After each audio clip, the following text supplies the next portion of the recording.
Okay, great. So my name is Liam. It's my distinct honor to talk to you guys today. I'll start with just telling you just a little bit about myself. I'm from Montreal originally. I'm a fiercely proud Montrealer and Canadian. And now, I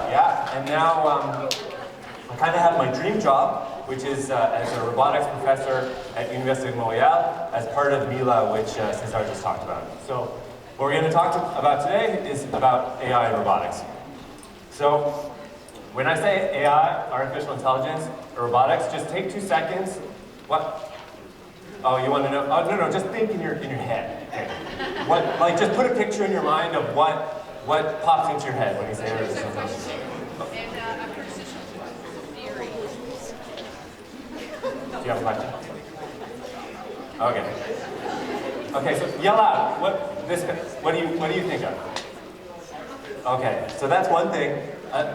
In terms of robotics, you might think of something more like this. So this is WALL-E, the movie WALL-E. Has anyone seen WALL-E?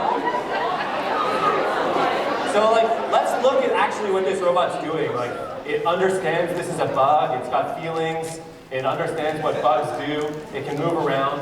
And keep in mind that in this movie, this is the crappier of the two robots, okay? But what this robot is doing is like manipulating stuff, moving things around, okay? So, what is the actual state of the art of robotics?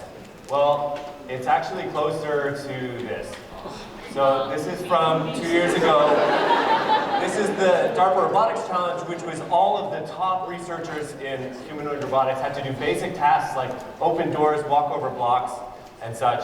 And it was kind of a catastrophic sort of failure. They all failed. So there's really, really a lot of work left to be done in the area of robotics. So what originally attracted me to robotics? Well, robotics involves a very complex system that has a lot of parts. So we have, at the bottom right here, we have the actual robot. Here I'm showing it as a car, but it could be anything. Every robotic system has kind of all of these components. You have sensors that perceive the world somehow. These sensors give you a massive stream of a huge amount of data that you've got to amalgamate into some kind of understanding about the world. You fuse that together into some kind of estimate of the world and your state within the world. And then you plan some path to actually take some action within the world. And if any one of these pieces doesn't work well, your entire system is not going to work well. So I've been lucky enough, so I started my PhD in 2008 at University of New Brunswick, and then I did a postdoc and was a research scientist at MIT for 4 years, and I've worked on some really cool stuff. So I'm just going to give you like a really quick rundown of some of the coolest stuff I've worked on. So related to the oceans, my background is as a marine roboticist, and my PhD was about deploying robots either on the surface of water or that could swim underwater, that could use sonar to detect mines or also interact with the marine ecology. And this is a super hard problem because deploying robots underwater is very, very difficult. I also, at MIT, I worked on a self-driving car project where, if you know about the Google self-driving car, for example, it needs to have very, very accurate maps of the world in order to work. And so we're trying to, that doesn't scale particularly well in terms of the size of the operational area, but also the things in the world change, and so you have to keep remapping the world over and over. And so we tried to build some algorithms that would work without these prior maps.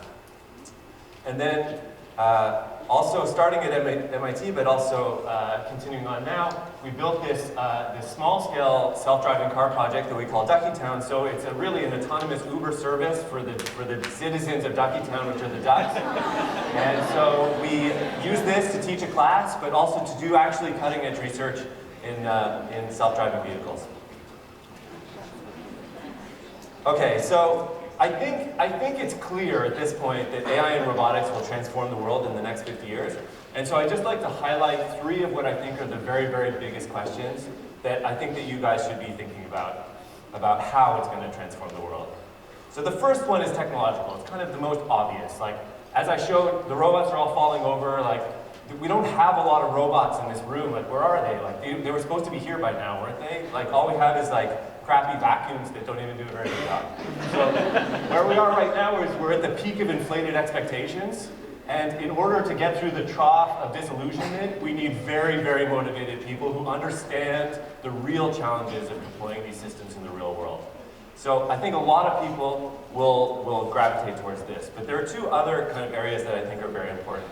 The first, I think people have touched upon a little bit here, but it's actually social. So as some people have mentioned, like the landscape of the kind of jobs that you're going to be able to do in the next 50 years is going to transform dramatically. But at a societal level, if we can kind of automate the boring parts of society, then life should get better for all of us.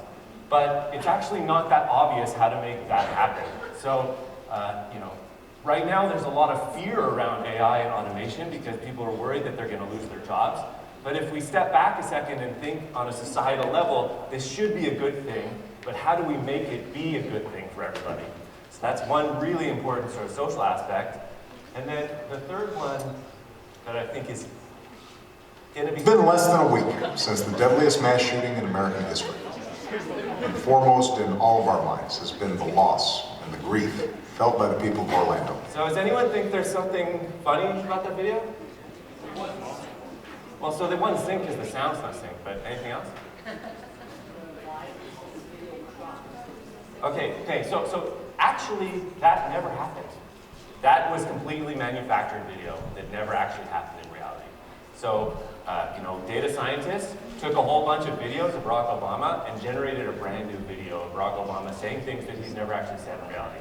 And so this is a potentially dangerous thing. So I really think that we all need to think about how to use this technology for good. Okay, so I think we can all agree though that there's really serious potential for this technology. This is a partially blind person going for his first drive in a car. In this case, this is one of the first promo videos that Google put out. And so we really have the ability to transform the world with this technology in a very positive way. And so if you want to get started right now, you can go to duckytown.org and you can buy all the pieces for the robot. And it costs about $150. Ask your mom maybe or whatever. And then you can become part of this global movement. We're trying to build all these cars, and a lot of people your age or even younger have already built these cars and are developing them across the world. So thank you so much for your time.